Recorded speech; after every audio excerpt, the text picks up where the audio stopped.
പിന്നെ നമ്മളെടുത്ത് ഇങ്ങനെ 10 ദിവസത്തിൻ്റെ ഒരു കണക്കച്ഛൻ പറഞ്ഞിട്ടുണ്ടായിരുന്നല്ലോ, അതും ഞങ്ങളിപ്പം സംസാരിച്ചിട്ടുണ്ടായിരുന്നു. അതുകൊണ്ടാണ് ഞങ്ങൾ ലെറ്റർ കൊടുക്കാൻ ലേറ്റായ കാര്യങ്ങളും ഞങ്ങൾ സംസാരിച്ചിട്ടുണ്ടായിരുന്നു.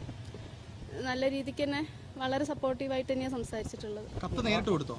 അല്ല, കത്ത് കൊടുക്കാൻ ഞങ്ങൾ ലേറ്റ് ആയില്ലേ, 10 ദിവസം ഒരു എല്ലാവർക്കും പുറമെയുള്ളവർക്ക് കൊടുക്കാൻ ലേറ്റ് ആയിട്ടുണ്ടായിരുന്നല്ലോ, അതിനെപ്പറ്റി ചോദിച്ചിട്ടുണ്ടായിരുന്നു. അത് പറഞ്ഞു, കത്തിനുള്ള കാര്യങ്ങളെല്ലാം വിശദീകരിച്ച് പറഞ്ഞു കൊടുത്തിട്ടുണ്ട്. അപ്പോൾ കത്ത് പ്രിയങ്ക ഗാന്ധിക്ക് നിങ്ങൾ കൊടുത്തിരുന്നില്ല അല്ലേ? അവർ നേരത്തെ കൊടുത്തിരുന്നോ കത്ത്? ഇല്ലല്ല, അതിപ്പോഴാണ് സംസാരിക്കുന്നത്. അതെ അതെ. അപ്പോൾ എന്താ അവർ പറഞ്ഞത്? അതിനെക്കുറിച്ച് എന്തെങ്കിലും പറഞ്ഞിരുന്നോ? അവർക്ക് കാര്യങ്ങളെല്ലാം വ്യക്തമായിട്ടുണ്ട്, എല്ലാം സംസാരിച്ചപ്പം. അല്ലെങ്കിൽ ഓൾറെഡി ഇപ്പോൾ വരുന്നതിന് മുന്നേ തന്നെ ഞങ്ങളുടെ ഒരു സിറ്റുവേഷനും കാര്യങ്ങളൊക്കെ മനസ്സിലായിട്ടുണ്ട്. അപ്പം എല്ലാ പിന്തുണയും, വിഷമിക്കേണ്ട, ഞങ്ങളുടെ ഫാമിലീൻ്റെ കൂടെ ഉണ്ടാവും തന്നെ ഉറപ്പ് പറഞ്ഞിട്ടുണ്ട്. മകൾക്ക് പ്രിയങ്ക കാണണമെന്ന് പറഞ്ഞിരുന്നു. അവള് രാഹുൽ ഗാന്ധിന്റെ ഭയങ്കര വലിയ ഫാനാണ്.